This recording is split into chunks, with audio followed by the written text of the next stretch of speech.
This is a DeMarie Productions podcast. That was a candid look into you, watching you curl your eyelashes last time.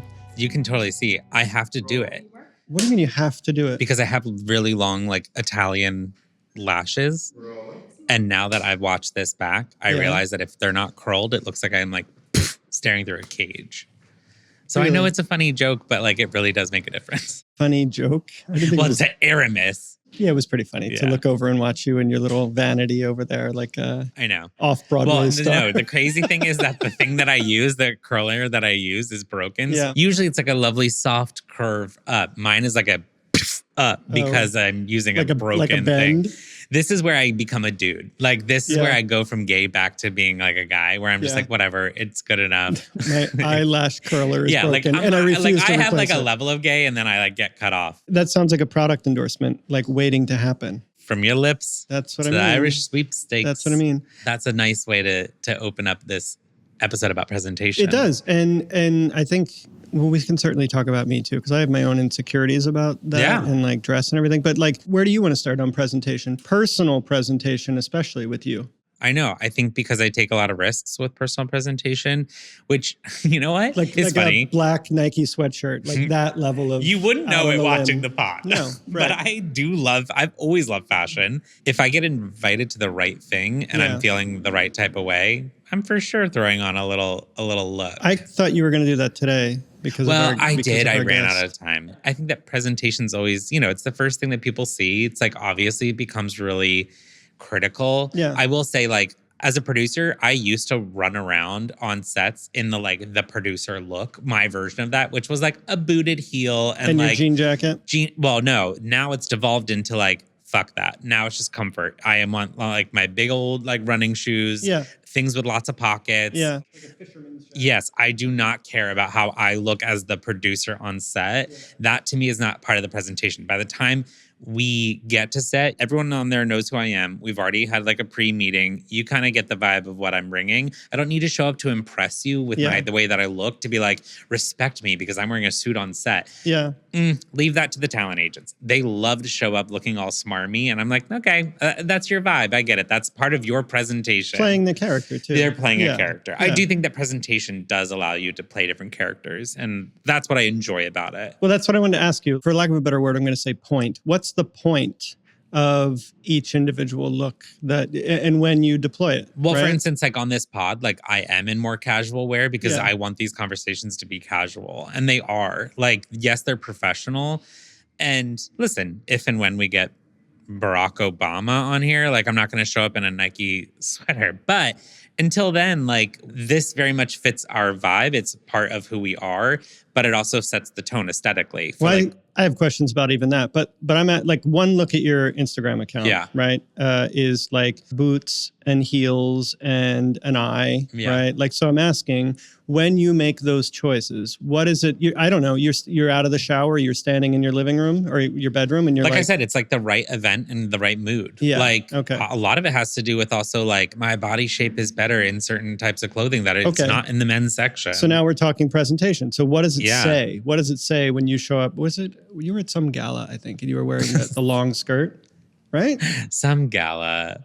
I've never been to a gala in my life. Like a film premiere or anything where I know that everyone around me is going to bring their A game, I try to step it up. Does it say individual? Does it say artist? Does it say I don't unique? know. It just says Frank. Like, it's like, that's my thing. Okay. I actually don't even think that I have the best taste when it comes to fashion per se, but Finally, I do think that agree. I have good style. Yeah, I was just kidding. What'd you say? I said, finally, we agree. No. I think you have a very good eye. I mean, you're one of my style icons. I love No, the way but that was going to be my question. Like, my insecurity on my side is I never, and this is like hyperbole. This is drastic. I'm not there, but like, I never want to be that guy in the fucking Ed Hardy t-shirt, with like the acid wash jeans walking down the Jersey Shore. And you're just like, that guy is 30 years too old to be wearing those terrible clothes in the first place. Yeah. So I don't know, but but then at the same time I put on things that I like this and I'm like, well, this is how I feel regardless of how my age or anything else. And I also think that presentation, obviously, it's not just fashion. I mean, I very much care about presentation, when I care about it the most, when I'm hosting. hosting. If I'm hosting a dinner party or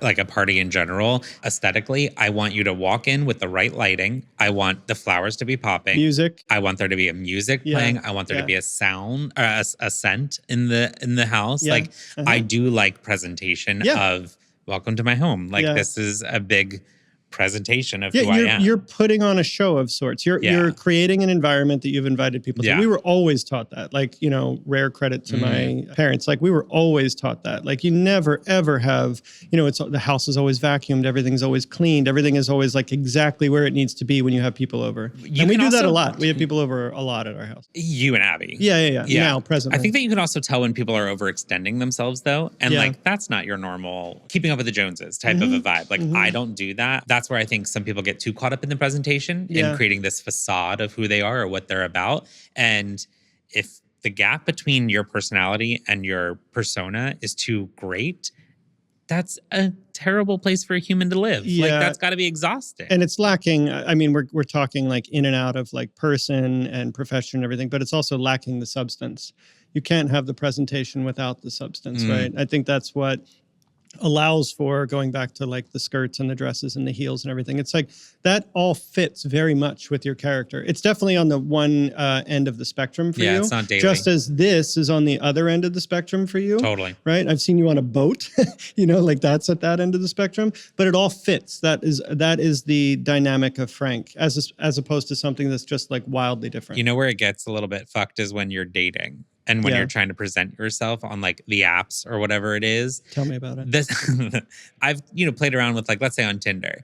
Like if I post more masculine presenting photos, you attract a certain type of person. If I put up a photo of me, like the boat, if I use that photo in a profile, I would go a lot less traffic coming my way. Really? Mm-hmm. In what the respect? gay world, like there's still a prejudice towards like femininity in a way that if a guy sees it in your profile, being too fey. Yeah.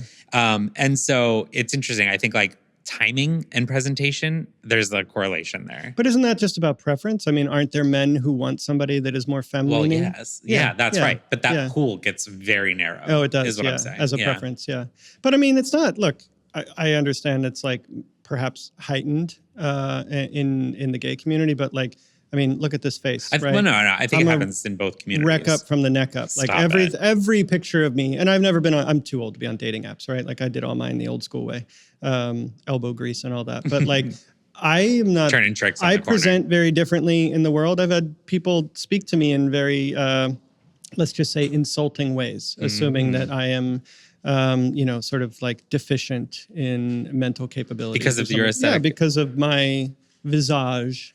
Yeah, so I think it can cut both ways. I think, honestly, there's people that aren't comfortable with it. And when I've been interviewing for jobs or I've been sat across from somebody, there's people that aren't comfortable with it. So really? Yeah. Oh, 100%.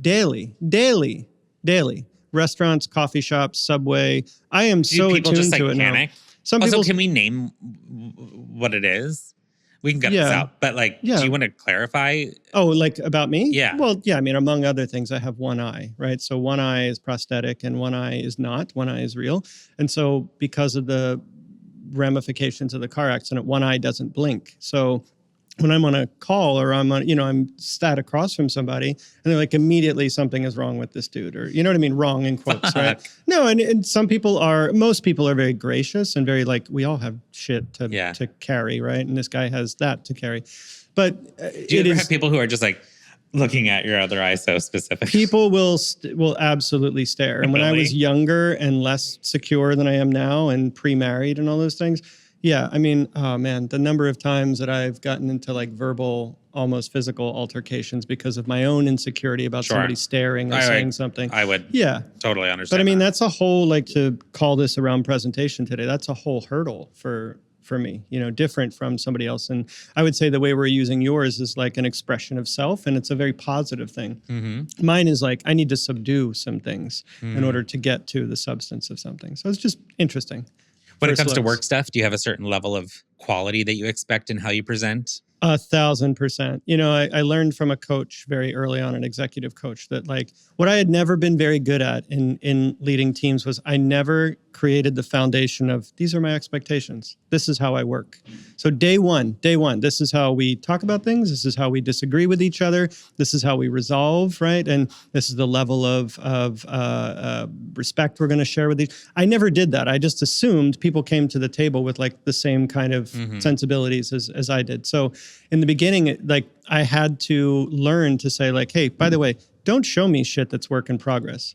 It needs to be a certain level of polish and refinement for you to bring it to me. I don't want to hear all you, but I'm going to change this. You know what? That tracks so much. Now that we've worked on some graphic stuff for this, that totally tracks. You have no patience, but I think that it's been a while since you've had to be a part of this ground level of design. Of course. On certain things that we're working on. Yeah, of course. It's usually, my area these days is usually in refinement. It's like a team or a person has gotten it to a point, and now what do I think of it? You know, in my own 2 cents, and how am I going to try to shape it to be finished? That makes total sense. I do have a level of things that I like to present. Like for instance, you know, if I do like a set gift for clients, like I very much love aesthetically piecing that together and creatively putting that little package together. To me, that's all a part of presentation of like why work with Deamery. It's like little tiny things that just level you up or differentiate you from other people.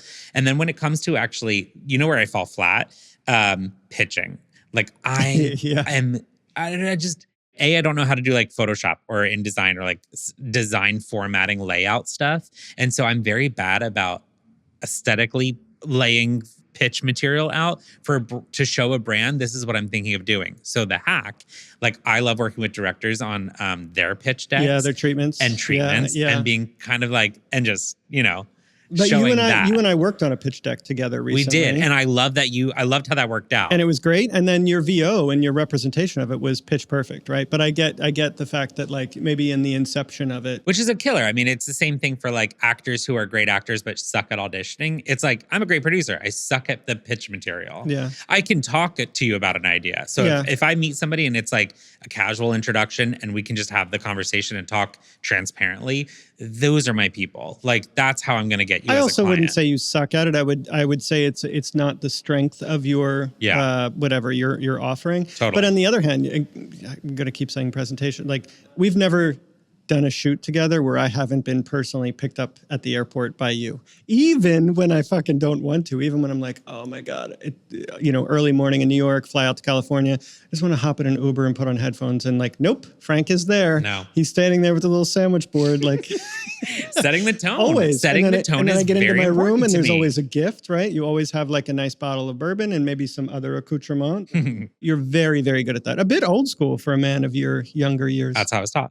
Yeah. And mentored into that, right? Yes. Very important. Yes. Very important.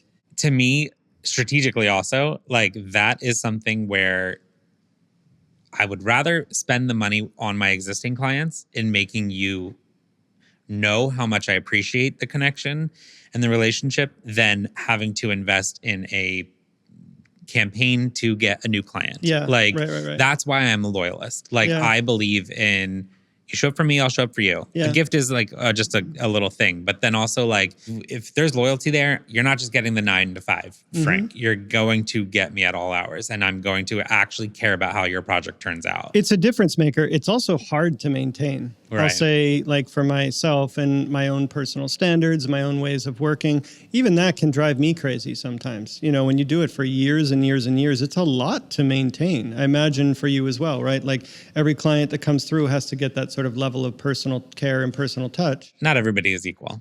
Not everyone's equal. So you're saying I'm your favorite? Yeah. And then it's fun. It's like interesting to think about presentation when you step back and look at a career and how you're presenting your career on like a website or a portfolio. It's funny. I think that both of us, people think because of my website that I hyper specialize in food production. I know. And it's like, no, it takes a lot. I think a lot of freelancers, I'm always asking, hey, prop stylist, wardrobe assistant, whoever, what's your website? Do you have a portfolio I can send to the client? Because I have to justify it. I know. If you don't have the presentation materials, then like you're not getting the gig. Like the marketing of it is so important. You cannot just have the relationship and the skill set. You have to know how to present yourself. Incredibly. I mean, whether it's on the, external partner partner side or even internal. Like I am not unique in this at all, but any hiring manager has, a ton of work to already get to. Now they're doing this in their part-time, like hiring or bringing on an agency or something like that. It's lazy assessment. Unfortunately, it's lazy assessment. It's really quick to say, you know what? I don't like this person's lighting. It's all like muddy and moody, and that's not right for this campaign. This needs to be bright. When in fact, that person could absolutely hit the mark. It's just, I didn't see it right away. Totally. I need to move on, So it's unfortunate. It makes us, at least on my side in self-presentation, it makes it feel like I have to be all things to all people. Yeah. And then you dilute what you are at your core, So it's a very tricky balance, at least for me it is. And going back to personal, like I think that I've experienced an evolution in my not sensitivity, but my self-consciousness. I grew up as a big kid. And so I was always really insecure about my body. And it's not been until as I've gotten older that I'm way more fucking confident. The fact that as the person who leads the editing of the podcast, I am shocked at how quickly I'm like, we're good. KP kind of nails it on the edit. And I'm not being like, tuck this, can you get a different angle? This is what this is. And quite frankly, I have learned that, not letting perfection be the what? Good be the enemy of perfect. Perfect be the enemy of good. Or the other way around. What is it? It's something. Don't let good be the what I'm enemy talking of perfect. About. I think that my level of presentation, let's even use the example of this podcast. If we just started creating the content and getting it out there, our 50% is other people's 100%, right? Yeah. And so this is to a level that we all agree at is good enough to put out in the world. Is it perfect? No. Do we want different, details? Absolutely. But I do think that too many people allow their presentation to get in the way of producing and executing and just publishing content. That has happened to us. Me seeing and hearing myself on this has been... It's delayed it, but it has allowed that insecurity to eclipse the entire project. No, but it has... This is very much a world in which you're I don't want to do this. Because if that insecurity were too great and you were to be I'm too uncomfortable, then you would shut this down. Close, but my patch in the meantime... Don't you dare. My patch in the meantime has been don't send me clips, don't ask me to review anything. I can't listen or watch. Yeah, wish I knew that before we signed up on this thing. I knew It's been fine. It honestly is fine. Fine? It's been fine? That's a ringing endorsement. It's been fine. No, taking on the extra work that you are not participating in because of that specific insecurity.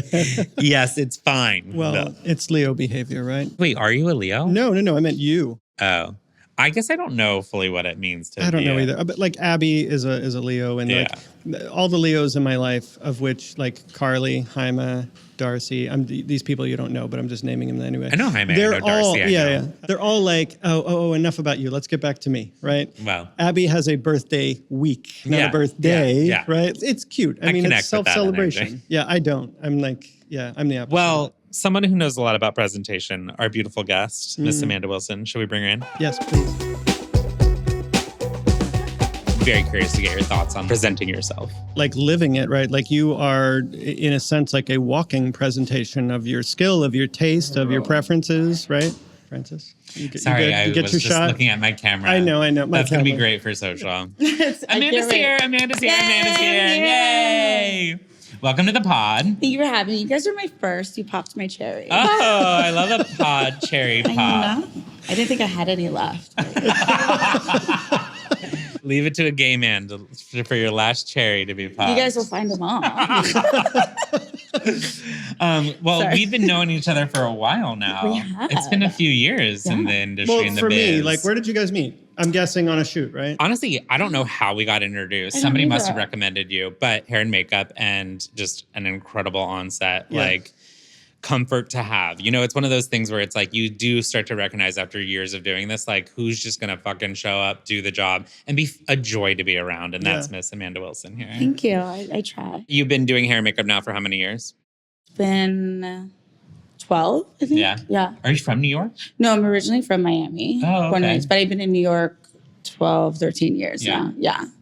Did the job bring you here, or were you? No, so I... I love this. Yes, so I came into here to be an actress. Of course. Yes. As one does. You know that we have that in common. As he did. Wait, really? Yes, baby. I was going to be a Broadway legend. That was the goal. It lasted 2 weeks. I snuck into a fashion show. Oh I my snuck into a God. fashion show and I was like, screw this. These are my people. I And then love I that. totally got hooked A fashion into show that fashion. I was working. Oh, yeah. Turns out, small world, Bill was at the same fucking show. We were Wait. the official jeweler of Fashion Week. I mean, I love it. Did you guys meet then? Or No. No. One of those stand like them. later in life being like, wait, you were there when? I love it. That's like full circle, like so Yeah. New York. and Yeah. you're just That is like, what I love about New York. Yeah. Right? Yeah. I'm Kind sure of other like- cities too. But. So how long did your thespian dreams last? You know what's so funny is like I came here and I was like, oh, I'm gonna be an actress. I mean, I did it slightly in Miami, but like whatever you want to call that. Yeah. But I did literally none of it here. I barely even tried. I was just like partying my life away and Yeah. like la la la la. Yeah. la. I I'm get like, it. but I'm an I get actor. it. Like taking some acting classes. Like I love the craft of it, and I love sharing and being creative with people. And but it just wasn't for me. Yeah. You know what I realized is that, like, of course I became a producer. For me, it wasn't about the like craft of Yeah. acting. I really loved the set life. I loved producing something with a crew of people. I loved the camaraderie of creating art. Yeah. That was what drew me in rather than the actual craft of acting. Now, will I still do a role if offered? Yes, of course. Aren't but you? direct offer only. I'm not auditioning. Aren't you Of course. doing a role? Am I? Yeah. Yeah. When we not? So wait, how did you go from acting to makeup? Well, I was like bartending, of course, as one does to like survive That's in right. New York with my acting Career. that I was doing so much of. And I hated it because I've been doing it for so long and I wanted to get out of it. And I thought I met like a makeup artist on a reality TV show or something. Like she came into my bar and something in my little pea brain that now that I'm in the industry makes zero sense. I was like, oh, makeup is a great way for me to get into the industry as an actor. So backdoor, right? Like Back all door, the- yeah, right? yeah, Great way to yeah. meet people. This, I mind follow you, that logic. right? That makes sense. But I was also somebody who could barely draw my own lip liner and like barely wore makeup. So I don't know. And I was like, this is fine. And then I went to like a makeup school, a course. I would say it was like a month long. And then also I'll say I grew up painting and things like that. Like So natural artist. and natural everything. Yeah, artist, yeah. but I never thought of it as a career because I Right. was like, I'm not good enough. That's crazy. Like, Yeah. I'm not like Basquiat. I'm not like all these people. So like, I'm not good enough. Not even gonna pretend I can, do that as a career. And went to this makeup school and just things clicked. I was like, oh wait, it's the same. I know color theory. Yeah. Wait, so it's just another canvas. Yeah. And I was 100%. like my brain just like exploded. I bet. And then I just hit the ground running. And I think what's one thing I always wanted from acting was like the creative control and being able to see everything you create instantly and then have the camaraderie on set and have that kind of control over your craft was something I really craved and something I really liked. And I was like, oh, this is what I like. You're a part of the conversation instead of a prop for somebody. How were you able to Totally. get the very first gig though? I literally had a magazine shoot the day after I like graduated from makeup Really? school. Oh, that's great. Wow. Yeah, like some not big, but like decent. I don't even Put on right remember. away. I don't remember. I was a savage. Like I Hustle. Like I was. I not, love that about you. I basically would annoy people and I'd force them to work with me until like I wore them down and they'd be like, fine. Yeah. But I think that's the through line from like, well, And now they're begging. And now yeah. they're bugging, Well, the through darling. line from like, I want to be an actor. I'm going to try to go through hair and makeup to do that. The through line is still the hustle. It's Yeah. like, I'm going to find a fucking way, whether it be this way or that way, the Yeah. traditional way or the backdoor way. Yeah. There was no other route. Like I need to do something creative. Yeah. It just took me a minute to find what that was. That idea of like falling into it is so interesting because I think that it gives you the ability to have a little bit more joy because you're not having this dream from so young, like I have to do hair and makeup, like I have to do this, like this has to work out or I'm not going to be happy. When you stumble into a career that you're like is creatively fulfilling, I think that's like, it allows for a little bit more joy because it's kind of an unexpected and maybe a little bit of room for gratitude too, to be like, it's so cool that I get to be an artist and play all day. I think it's really rare to like set out to do something and then go do it like all the way through, right? You have all these forks in the roads and you make decisions Yeah. and you find your way. Be way more open to shit that's coming your way more than like, I know where I'm going and I'm going only this way. That leads to disappointment for most people. And I think it just blocks you from other things. I tell Yeah. people all the time the journey is like, and it sounds so cheesy, but it's true. Like the journey is the best part because you may think like, oh, I'm supposed to be doing this. But then sometimes life surprises you and you're like, oh, wait, like I didn't even know this was an option. I didn't even know I was good at that. I think also a lot of adults and people forget to play in general and with life and just don't take it as seriously. Like I take what I do seriously and I make sure I'm great at whatever it is that I'm doing. But like everything else, it's just drag. It is.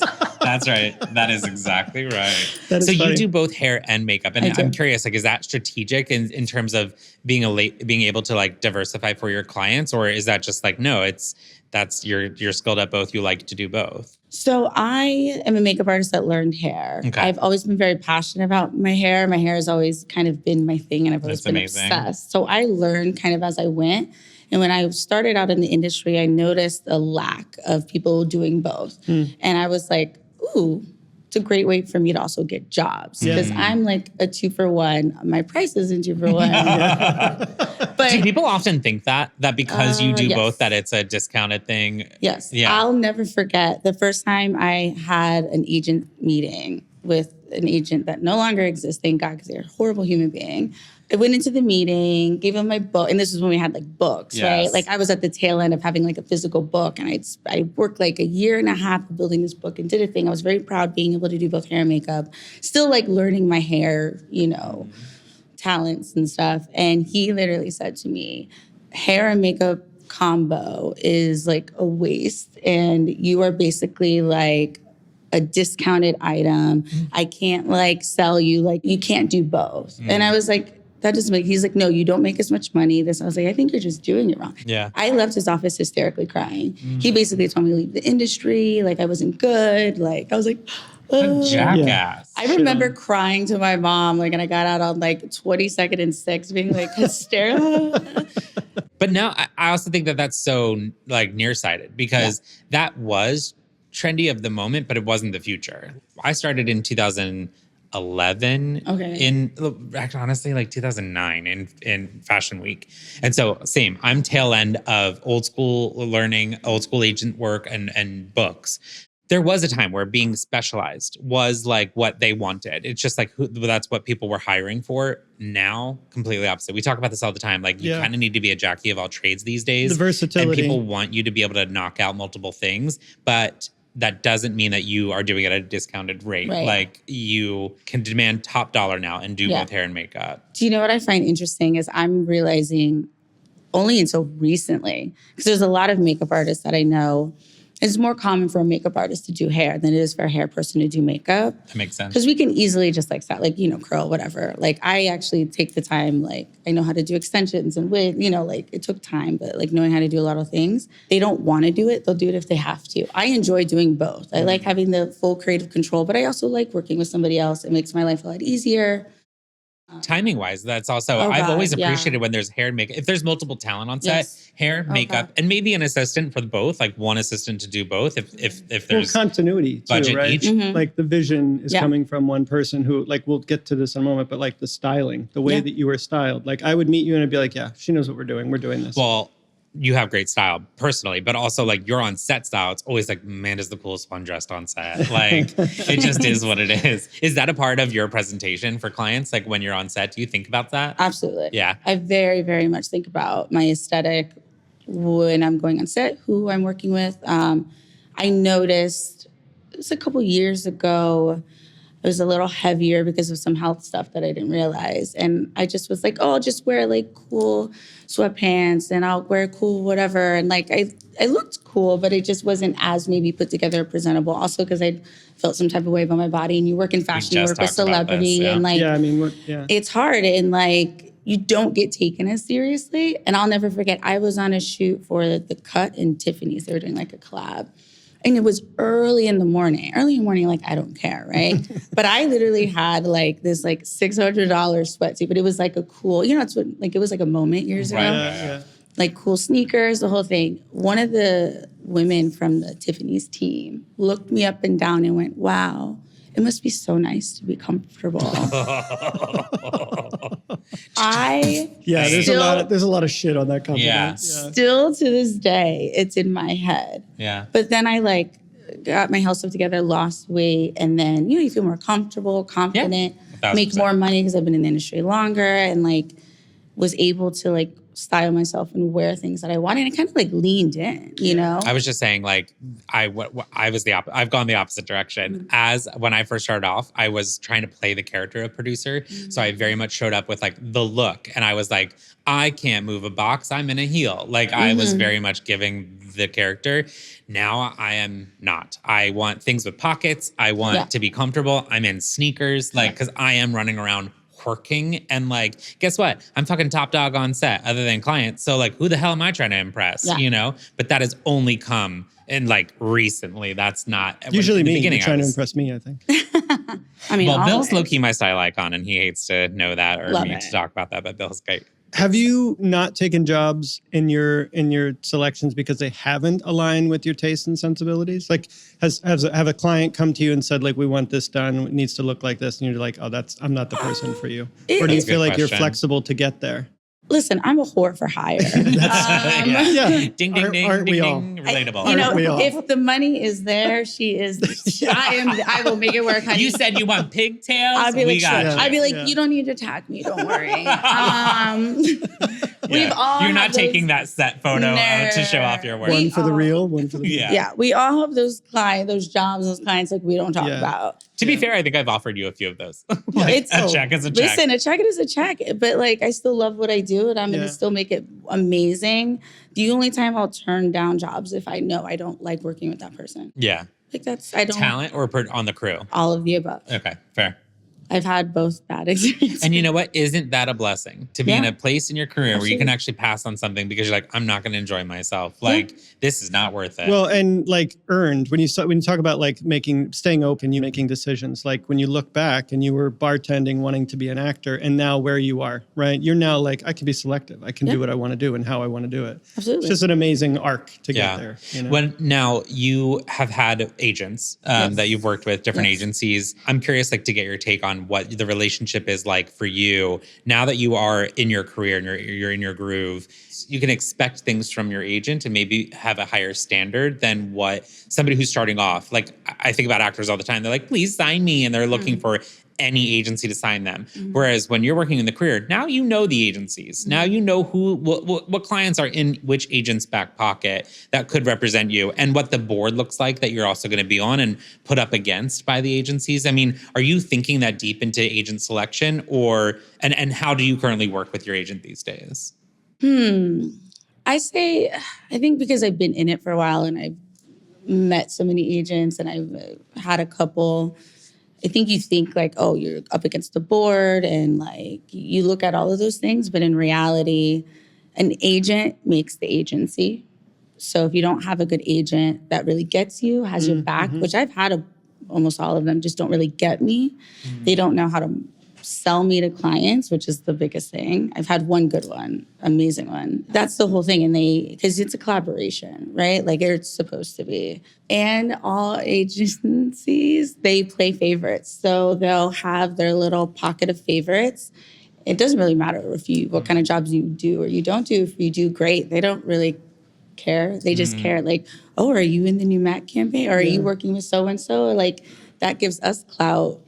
So like, it's a whole... I mean, it's not totally antiquated. I think there's still a role for agents in those fields. But like you've also built your own word of mouth, like connections and, like the way that you two are connected, right? You'll always be put on when Frank has a job coming up like that. So, I mean, that's also something you build over time and something you cultivate by being in the industry for a while. And they also like to use that. Well, that's the thing is that I think these days agents, they more so want to be fielding inbound calls. They don't want to be doing the output for the artist. Yes. That to me has been the biggest change that I've noticed with agencies is it's like, we're going to sign you because we already see in your book that you're working with regularly Amazon, Target, Kohl's. You'll bring or us those, editorially, you're with Vogue, you're with you're doing the work. So now we'll sign you. And like that threshold, I think is honestly hurt the industry. There's no artist development. There is no actual like helping them market, helping develop the talent and the skills. You're right. It's just about like, hey, we're going to get our 40% and move the fuck on. And it's just lazy. I feel like a lot of people in the industry have just gotten lazy, like on the higher end, because it's like, I believe that not every client is meant for every artist. I mean, I can do just about anything, but that's not really what it's about. We're all talented, right? Like it's about the on-set. It's about being able to have that communication and feeling good. Like Totally. I make pretty people prettier. Like it's not that serious, like we want to have fun and everyone make money and great. And I feel like a lot of agents don't be like, oh, she would be a great fit for this. Like, I'm going to fight for her to get that, like, oh, she just worked with so-and-so and they're really good friends with that, like, especially celebrity-wise, I feel like a lot of times, and I've talked with other artists about this, where it feels like your agent is working more for the client than they are for you because they're worried more about securing that client as if they work for them than us. When I've had my clients be like, well, we don't care what agency you go to if you don't. Like, we're there for you. Right. Yeah. So it's so backwards, and I think that's the issue. Or instead of you take care of your artist, they will make sure to keep everything in-house and also to not leave. And That's right. X, Take Y, care and of the Z. brand. That's right. It's so easy, but they... Yeah.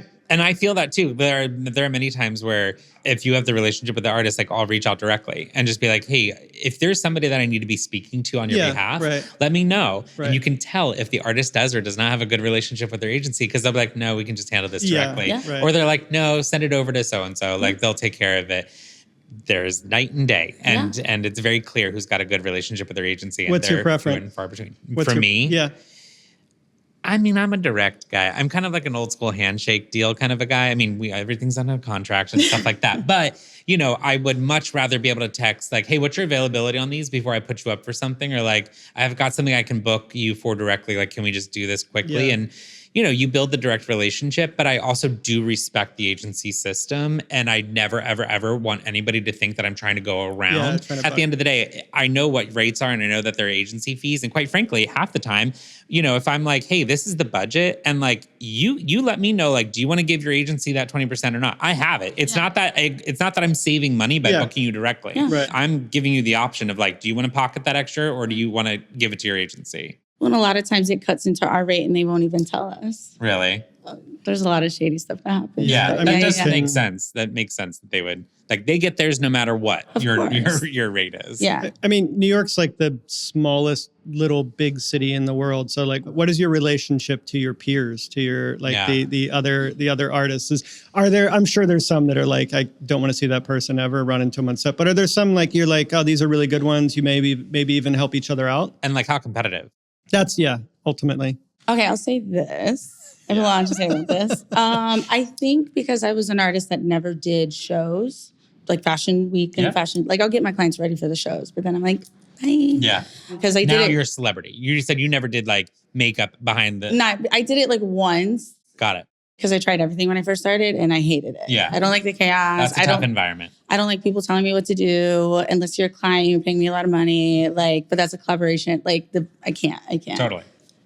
I just can't. In the quick of the, I can't. I love watching it. I love seeing what my people do. Yes, get it. Mm-hmm. They meet and they get to like kind of have like a little community and like whatever, and they're on teams. I never did that. And since I do both hair and makeup, I'm usually by myself on set. My God, yeah. Isolating. So the only time I really meet people is at events.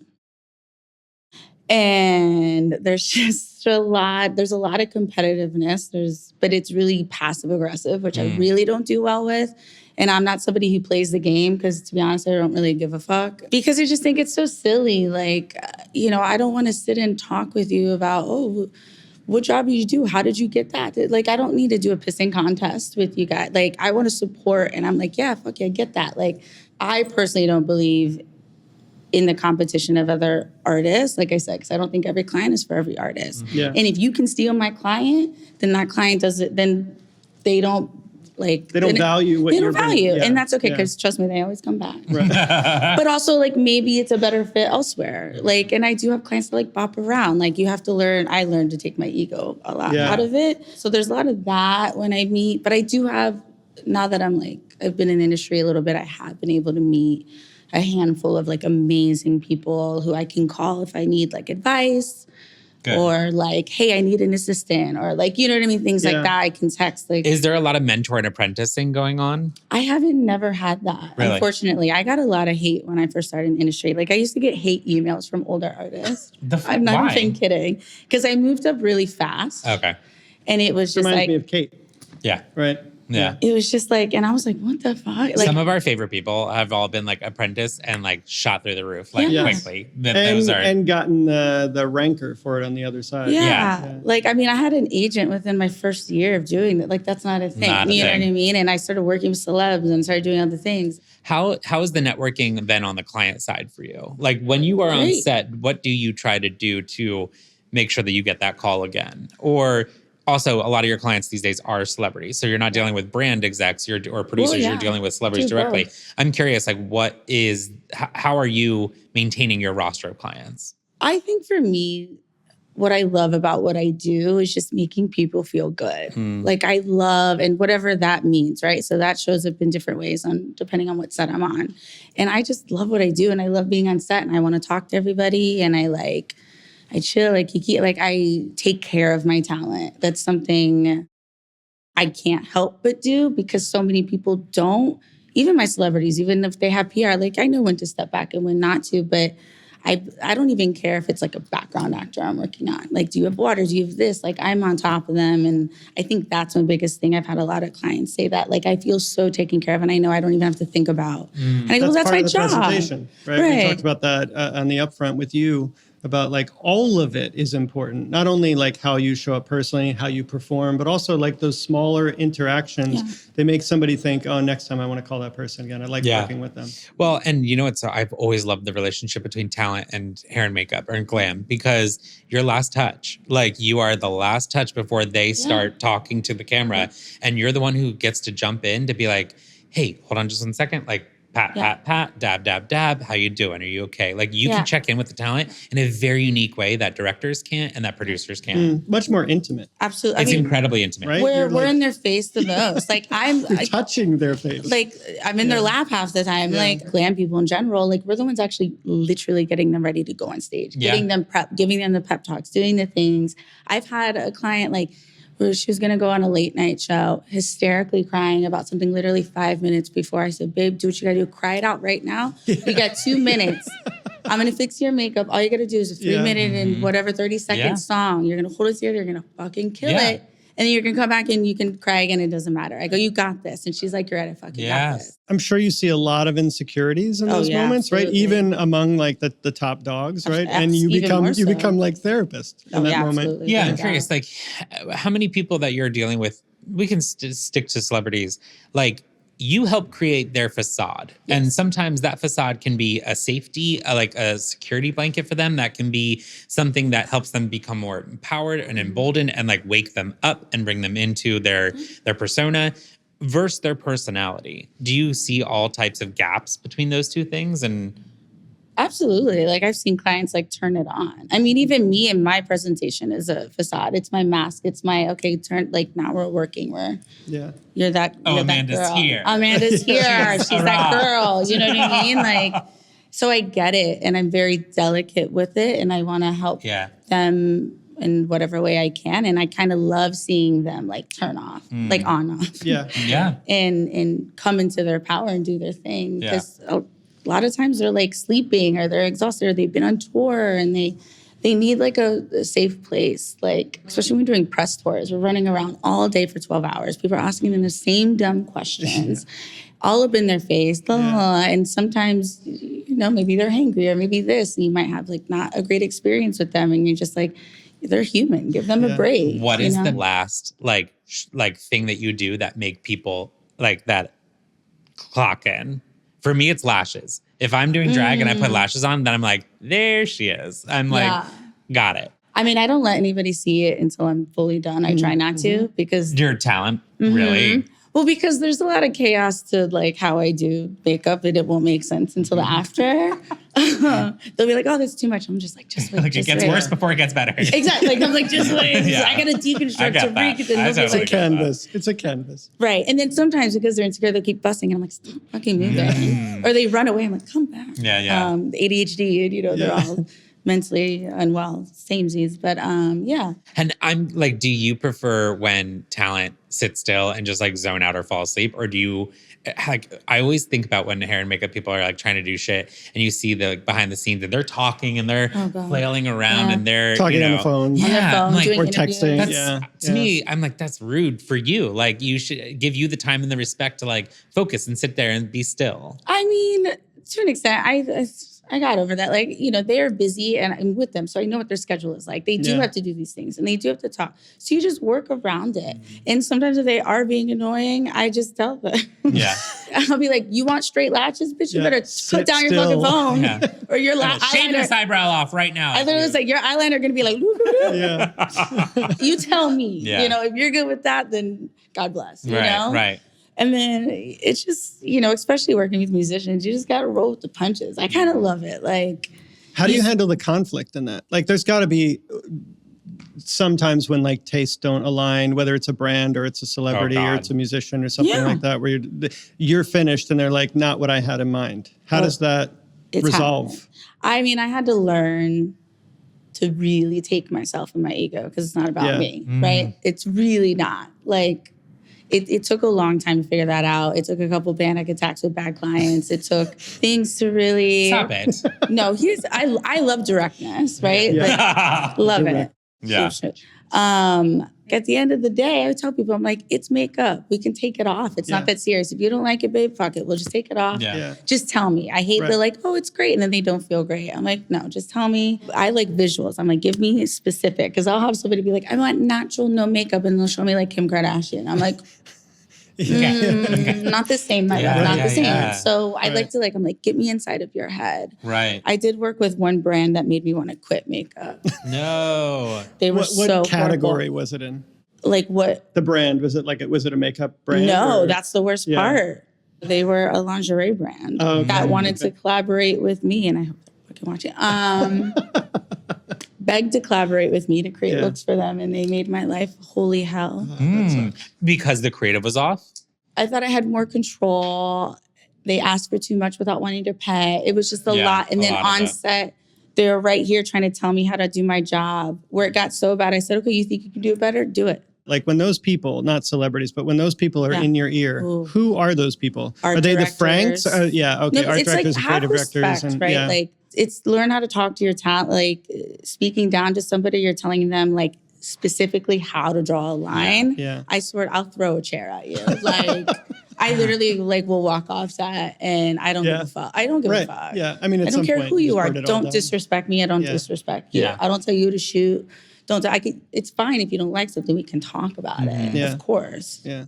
The only time that I feel bad for my interactions with hair and makeup is when I have to hustle. Or if I fucking forget to tell that a shot has been rearranged and in fact, we're no longer doing the hair like that. We need to do the shot where the hair is different. And I'm like, and we need to do it in the next 5 minutes. That's when that's happened a couple times. Yeah.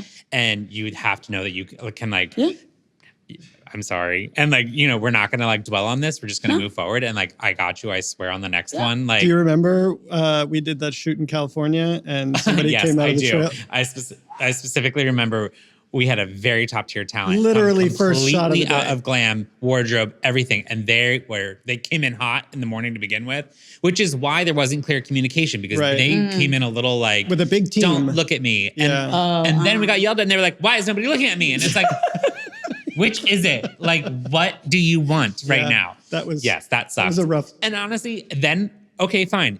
As soon as they said that, I was like, let's go. Here's the entire day shot for shot. And now that I do know that you know, you better not be late. You better not make me come and find you. They chilled You know out what I mean? after that. It was a rough start to the day, but Yeah. they chilled out after Stressful. I mean, it happens, right? I get off on that now because I love to like MacGyver and like figure things out. I'm like, all right, cool. Like, how can we spin it? Or I'll be like, look, this is the realistic of what I can give you in this time frame. Yeah.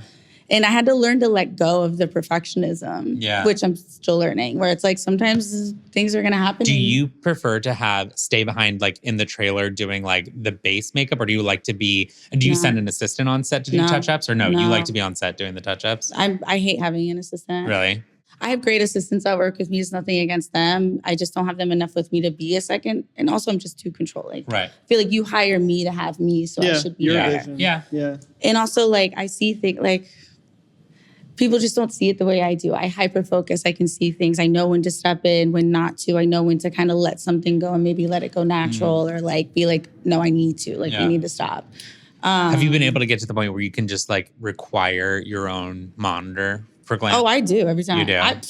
That's honestly something that, I mean, commercial clients, like when you're doing like let's say a commercial for nothing fashion or really glam related, why would they put that in the budget to give glam their own monitor? But then it's like, A, they have to be close enough to step in. Yep. And they can't be over the director's shoulder. And they also don't want to sit in Video Village listening see to the what client's on-camera pitch looks about like, whatever yeah. they're doing. Yeah. So Well, sometimes I am behind the director. Well, because sometimes there's just not a monitor and it's fine. So I'm like, cool, where can I be? Yeah. Because I need to see. And Right. I've had directors or even ADs like try to stop me. And I'm like, I think it helps that I've worked with talent for so long because I am a bossy little lady. And I think my clients like that because I make sure they're taken care of. I don't care if I'm the bad guy on set. Like if my talent is okay and they're taken care of, I'm okay doing that. So getting into the money of it a little bit, if you don't mind, like how does it work? Because I know that when you get brought on for celebrity stuff, the celebrity isn't always the one paying or fitting the bill. It's their PR team, or if it's like a press run, it would be the studio who's covering the hair and makeup. Or the brand. But then if the relationship with that celebrity, then what typically I've heard is that the celebrity will be like, hey, give me a favorable rate on like this red carpet thing, but I will make you my go-to for this next commercial gig. That is a bigger check. What's going on there? What are those relationships like? And who's ultimately paying for shit? It just depends. It's all of the above. I have stuff where clients paying out of pocket, which is always lower because they're paying out of pocket. It doesn't matter if they're a multi-bajillionaire. And you're like, cool. Thanks for the dollar. But you always do it for like the bigger picture. Or if they're already a client, you love them and you're like, sure. Or the studios or the label it just depends. And I think to me, it's like when you find out who's paying, then you can kind of know rates and stuff and also what it is. And then you demand more, you gotta have to know. It's gotta be tough because there's no HR. Like if somebody tries to fuck you and not pay an invoice, how do you deal with that? Well, I mean, that's why like you have to be like a strong character, right? I don't think in that respect, and I mean this seriously, like I don't think it's that different from bartending, and that like you got to stand up for yourself. Yeah. Right? You have to be able to represent, stand up for yourself, hold your ground, and you just changed into a wonderful new career. Of all people, I'm not worried about that with Miss Amanda. No. No, that's what I'm saying. I have a funny story. It's so funny because I even have like artist friends who will hit me up and be like, because they're just not good with this stuff. I guess they feel uncomfortable. I was like, I have no problem. We should get more comfortable talking about money and talking about rates, especially among artists, because we get fucked over a lot. I mean, they're like, how do I ask for money? Nobody's paying me. I'm like, what? I'm like, give me the phone. You know what I mean? Early in my career, I worked for she was a jewelry for something. I did some whatever shoe. And it was one of those things of, your check is in the mail. Never can. And this was before we had the whole like Freelance Isn't Free Act, which is only so helpful from what I understand. It was like, it's there, it's coming. And I was like, it's been months, you owe me money. Yeah. And then she wouldn't answer phone calls or emails. So I found this woman's home address. I mean, you can give it to me now. Thank you. Oh my God. Yeah. Did she do? Good for you. Good for you. It's like that sometimes. You're not going to not pay me. Yeah. And it was a large amount of money and I needed, this was early in the career and it was her personal brand. Yes. And then you're going to keep lying to me. No. It's never happened to me, but it's come close where I've You've been never like, had to chase? No. Well, where it's like, here's the deal. I can shut this down. Yeah. So do you want this commercial or not? Yeah. You have 2 hours before the end of the day to transfer the funds or nobody will be showing up to set. Yeah. I've threatened it. I've never had to actually pull through and do it. Yeah. But some clients like really are so lax with not my big corporate clients, but some of the more independent stuff. And I get it. We all want to think that everyone's got the best intentions and will follow through. But this is also why I'm a stickler for contracts. Like, Agreed. Here are the terms and service. Like, here's what we agreed to. Like, you signed this. We agreed to this. And if you can't abide by it, you're not getting the job. Like, you're certainly not getting the deliverables. Yeah. Like, I will hold on to assets until we're fully paid out. So it's the thing, we have no assets after we do the I hear job. you. So that's that's where I feel very protective over. Yeah. I feel very protective over my crew. And thank you. And because that's where our agent comes in handy, because they do the contracts, they have lawyers, they have things. I did have one job with a a big skincare brand. And we did this huge beauty shoot. Now it's owned by Estee Lauder. And they didn't pay the entire crew. The modeling agency took them to court. They didn't pay the photographer. And they still used the images. I'm the only one that got paid because I knew somebody who used to work there. And I begged, I was like, girl, do you know anybody? I need my money. And she's like, I got you. And somehow she helped me. It was like a thing, and they still haven't been paid like years later. Oh my God. And Estee Lauder was like, oh, they went bankrupt and we don't, sorry, we don't know. Don't care. Yeah, we don't inherit their debts. I was going to ask if there's like projects that are still sort of like elusive for you, things that you really want to work on, things that you want to be a part of that you haven't had the opportunity. Oh my God, so many. I feel like I haven't done anything in my career. Just getting started, baby. Just getting started. I mean, there's so many, like, I want more covers. I want a Vogue cover. I worked with Interview Mag this year, so that was a big one for me. Congrats. But I want a cover. Thank you. Like all the fashion magazines, I want to be more involved, but it's hard to do fashion and want to do regular jobs and get paid. Yeah. You do so many things when it comes to print, commercial, you do celebrity, you'll do film or TV. Like, are you also trying to keep track of different schedules? Like Hollywood schedule is different than fashion schedule. Yeah. For you to be available for fashion gigs, you have to know the editorial calendars and you have to know when the fashion weeks are coming up and who's going to be in town and who's busy. And is that hard to do? And are they very different or are they similar? And they're kind of similar. And I feel like fashion stories, like magazines, they kind of shoot whenever they shoot. Fashion week, I know when that's happening because I worry about like my clients and keep with that, and award season and stuff. It's not too crazy. But yeah, I mean, I have like some clients that I'm still dying to work with. I want to do more big, high advertising commercial. And I haven't done it. So I don't know, people don't know me yet. And I'm like, I was going to ask you that. Do you ever pitch yourself? Like, I don't know, to an individual or something? You're just hey, look, I'd love to work with you, the brand, or you, the celebrity. I mean, I would love to. I need to. I hope your agents are. Exactly. They should be. That should be their job. Yes. Like I want to be doing those big, high advertising jobs that give me the money and also that are beautiful. And I just want to become like a bigger person in the industry, like a force. What's your relationship right now with brands in terms of in what way? Cosmetic brands? So skincare and cosmetic brands, do they pitch you to be using their products on talent? Yeah, they send us PR stuff all the time. Is that new? Like, has that gotten bigger of a deal in recent years? I feel like it does when we're doing like award shows and maybe they're going to sponsor, but that becomes a little more difficult too because you have to get approval by your client and shoot more things. But especially with influencers, I feel like it's almost gotten less. Like they don't value us as much as they used to because of influencers. They kind of put them above us. But I'm like, we're the ones you actually want to have. Yeah. We're going to get it on those people. We're going to mention you. And I'll never forget, I had my first Met Gala with Puma Curry, who's Erykah Badu's daughter, which I do both of them. But Erykah was like, you and Puma, like, I want you to do her. Erykah was like covering her face anyway, so I was like, yes. And we were working with Marnie. Marnie was like taking them. And Vogue was doing, like the Get Ready With Me. Which Amelia does all the time. She does the sound on those. And it was so great. Like, I was excited. It was my first Met Gala. It was Puma's first Met Gala. And I adore her so much. And we created like the sickest look. And I reached out to so many brands. And they all said no. And I go, we're doing a Vogue thing. We're doing this. Like, you get featured. It was like a written story too. And everyone was like, nope. Puma's not big enough. You're not big enough, da-da-da. And I was like, word.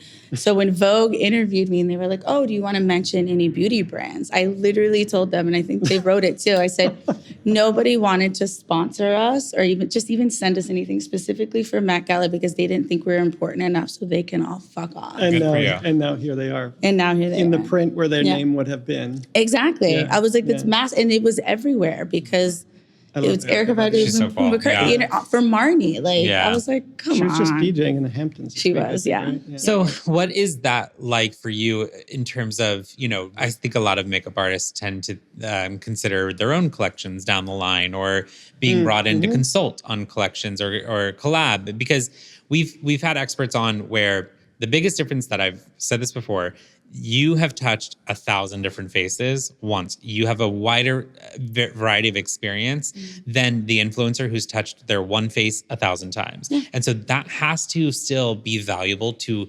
brands for consulting on product lines or bringing you in as an expert. Because guess what? Who's influencing the influencers? Amandas. The Amandas of the world who are actually the skilled, who have the experience, who are coming up with interesting creative, who are doing all of that. Influencers, not all of them, some of them are creative, but not all of them are. They're simply just replicating what Amanda is setting as a trend. And so I wonder, like, in the future, what do you think your relationship will be like with brands, or what are you open to doing? Well, so I'm ongoing and changing that. I started influencing, or slightly trying to influence because of that, like seeing all this misinformation and little kids or just people who just, sorry, I have No, I'm with you. I'm with you. You know what I mean? Who speak truth. It's one thing if it's your truth, but to speak it as it's factual for everybody and giving advice when you don't know any better. And granted, that's not everyone. There are people who do know, and I love to watch and things like that. I just don't think there's enough experts or actual professional artists on doing the things. They don't like to be on camera. So I was like, I want to do that. And I want to be better with my relationship with brands. I just get lazy. I forget. I get lazy, and then I'm just like, and it's hard sometimes to like get, into the thing. And how do you have that relationship with them? But because I'm a professional makeup artist, it's a weird. Yeah. I think it's very opportunistic for people on my side. When we need it, we need it. Yeah. And then when we need it, and this is why the importance of the relationship is because you just like, hey, in our case, right? We have a production coming up. We have way too little time to do it right now. I'm just going to call Frank and figure it the fuck out, right? Mm-hmm. It's the relying and falling back. But in between, I'm not thinking of that. I've moved on to other things. Well, I can relate to what you're saying. It's really hard to always be so self-motivating and self-starting to be thinking long-term projects and then just the bill is due for rent. Yeah. Like that balance as a freelance like artist, I think is like something that not enough people talk about or really give there's not a lot of awareness about how fucking exhausting it is to just be constantly trying to make it and future make it. Yeah. And also I feel like it's hard. Like I have if I need anything, I can reach out to the brands, but it's hard because we get booked so last minute for stuff. So I'll be like, hey, I have this exciting thing. And they're usually more than like, sure. But also PR changes so often. Like to stay on top of that is like very difficult. So I always make sure to go to the events, say hi to the girls, do the things, get the products. But then and I'm like, hey, I mentioned you in a thing. I don't even think they care as much anymore. Yeah. How much are you trying out new products? How much are you testing shit? All the time. Yeah. If they're sending me stuff, like that's what I'll try. What makes it into your kit? Stuff that I like. Obviously, and stuff that I'll use. I think and everyone's different, right? Like I like products that I can manipulate, that are malleable, things I can work really fast. Because I do two people's jobs, I'm always trying to like figure out how to be faster and better. And also I know like lighting, and I know I work with musicians and celebrities where sometimes I have 5 minutes to get them ready. Sometimes I'm getting them ready in literally a moving vehicle. Like, so there's all those things where I'm like, okay, how can I keep my kit smaller? Will I use this? Like, is it good color-wise? Sometimes I try things out and I'm like, oh God, no. Yeah. Or it says it's waterproof and then I see it falling and then I'm like, fuck. Do brands ever approach you for representation? Like, in other words, like, hey, it would probably be in skincare or makeup, right? But they come to you and say, hey, we'd love for you to rep us, whether it's in a commercial or something, watching the behind the scenes of your life. Oh, like styling be a face and making for them? up some, I don't think I'm big enough yet. I'm trying, I think it's a really Ideally. interesting side of the equation. As a brand marketer, I'm thinking of that, much more interesting than the celebrity, actually. Sorry to mean to No. ADHD is I can't. I also think, and this is like my biggest thing, is I think as being a woman in the industry, there's not a lot of us at the forefront, in front of the camera. It's all men, really, majority. Like, you had Erin Parsons at one time, but she quit the industry. Now she's an amazing influencer. I love what she does, and I get it. And you have like Ismael French. There's one or two, right? But that's something that's important to me, and I think that's why I want to do that. And because I can do hair and makeup. Oh, I do have a hair color brand that I do. Yeah, who do you use? Stuff. I use Splat. Really? And I love, and I truly, like, they reached out to me because use their product. I mean, it looks it's so healthy and so vivid. Yeah. And Yeah, the so, vividness is really like the striking part. Thanks. Yeah. But yeah, so I do stuff like, but it's all like socials. Yeah. So I haven't, Yeah. you know, I'm like, get me on the commercials, do the Yeah, things. I know. Yeah. But it Yeah. has to be a brand I like believe and stand by. You know what I mean? Right. But yeah. I love it. I'm curious about like how much you allow the creativity of your job compete with the economics of your career. Like editorial doesn't pay, but it's sometimes the most enjoyable and most expressive Sometimes. outlet. Yeah. And it couldn't be. It could be. Yeah. You know, how do you balance those opportunities versus, like I said, the one for the rent? I don't prioritize them over paid work. Okay. So that's also sometimes where an agent can come in handy because you can kind of like double, triple book and then kind of weed it out. Or if you get something, you can be like, hey, sorry, not available. Or if it's something I really want to do and I really want to work with this team and I really want to work with these people, it's either, I always say, it either feeds your wallet or your soul. Yeah, Right. I like that better. That's better than my line. That's great. Yeah. Wait, That is what the was new yours? One for a meal and one for real is Oh. bills. Yeah, just Love like that. Same concept. industry. Yeah. Yeah. Like this one will pay the rent. That one like feeds my passions. Right. I feel like we all have that, right, in our Yeah. in our industries. and some- Crossroads of Yeah. like, we'll take on this client because we just need to pay the fucking rent. Yeah. Right. Like, and also sometimes they are both in one. And I think that's the best days when Yeah. you get to do all the things. I think for me, like, I don't have to do all the makeup for it to be like creatively satisfying. Yeah. I Yeah. love when I'm with like just a sick team where we could just get it. And like the imagery, like the final, I'm like gasping. I'm like, oh. Ugh, I love when you see it in the monitor and that shot comes on. You're just like, Oh yeah, I Oh, scream yeah. sometimes. I'm like, like love I'm it. the nerd on I set love being, it. oh my God, yes. Yeah. And everyone's like quiet. I'm like, sorry. We could ask 1,000 more questions. Do you have anything that One you want last to get in thing there? I want to ask Go you, for and, it. and preface this by saying you're young, but I'm asking a Oh my future God, leaning. thank you. I'm asking a future leaning question. Like, is ageism a thing in your industry, or is it really just about taste all the way up through the years? You plan on doing this for another 30 years or something? No. I think it is. I'm 37 now, but majority of my clients are under 25. Yeah. So there is a disconnect. Like you got to kind of stay. I mean, not for me. Like I try not to. Like I don't feel my age. I still think I'm like 5. But Same. right. I think staying with the not trends because I don't believe there's trends in hair and makeup. I think that's silly. Staying on top of your game. Staying on top of your game. Yeah. I mean, I have friends who are older than me and still doing what we do, and they're amazing. I mean, they have an amazing career. I personally do not want to be in my 50s, 60s still schlepping around doing this thing. I want to be making money sitting down. With your, I with want your to own be. brand. Yeah, I want to not have to worry about it. I want to be doing creative things in other ways, in other Yeah. realms, and that's what I'm kind of starting to venture into Yeah. now as well. Especially because our industry is always changing, and it's changing a lot, and it's hard on the body. I don't want to be doing this forever. I would like to work, People don't consider that. yeah, and But like you're not- collaborate with brands and make little things. I don't want my own brand. I think that's And too you've much, earned but- it. You've earned it. You've earned it through the hard work of doing this and doing Thank it super you. well. Where can people follow you on socials? Yes. Oh wait, what's my? What's your social handle? I am Yes. really good at this. It's Amanda Wilson Makeup. Follow me. Fabulous. It's like the longest Instagram name ever. No. Ours is the In Good Company Pod. It's like Love it. it was available. Right, like it's hard. Which, by the way, like and subscribe. By the way, Yes, like and subscribe. It's please. amazing. Thank you so This much is for so coming great. and Thank chatting you. with us. Yeah, thank you This so much is for so doing fun. this. I could do is this fun. all day. Yeah, I have more questions, but Oh my God, anytime. Next time. Next time. yay! Thank you, baby. Of course. Thank you for having me. Yay! Yay.